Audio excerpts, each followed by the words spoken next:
Bienvenue sur Maroc 24 en ce 28 août 2024. Aujourd'hui, nous abordons les conséquences de la décision française qui marque un véritable tournant dans la reconnaissance internationale du Sahara marocain. Les manuels scolaires français pour l'année 2024-2025 intègrent désormais la carte complète du Royaume du Maroc. Cette inclusion a suscité une vague d'émotions au sein de la communauté marocaine en France, illustrant l'importance symbolique et politique de cette avancée. Une étape qui démontre que la vérité historique finit toujours par prévaloir, même face aux pressions et aux illusions que certains s'échinent à entretenir. Restez avec nous pour plus de détails tirés du site d'information Express.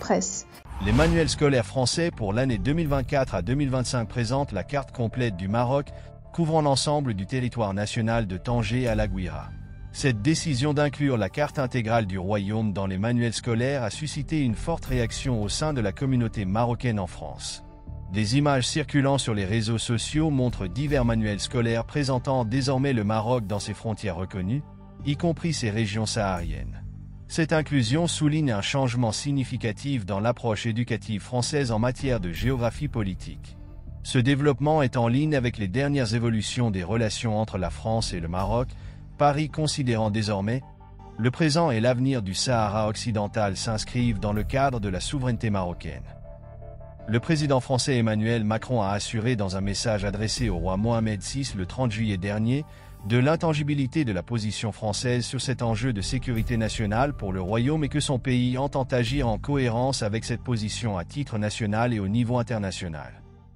Le président français a également affirmé dans ce message que pour la France, l'autonomie sous souveraineté marocaine est le cadre dans lequel cette question doit être résolue, ajoutant que ce plan constitue désormais la seule base pour aboutir à une solution politique juste, durable et négociée, conformément aux résolutions du Conseil de sécurité des Nations Unies.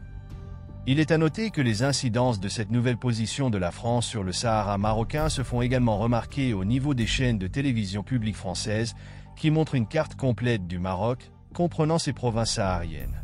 Il est à noter aussi que beaucoup de centres de réflexion ont réagi à cette nouvelle position de la France, la qualifiant de décisive.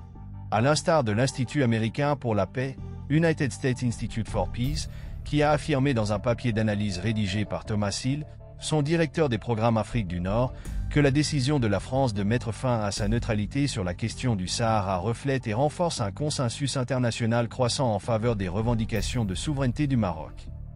L'USIP souligne également que, dans un avenir pas si lointain, le conflit sur le territoire du Sahara occidental sera effectivement terminé, seule une poignée d'États continuant à plaider en faveur de l'indépendance sahraoui, ajoutant que compte tenu de l'avantage militaire qualitatif du Maroc sur le Polisario, ce dernier n'a pas d'autre option qu'un règlement négocié.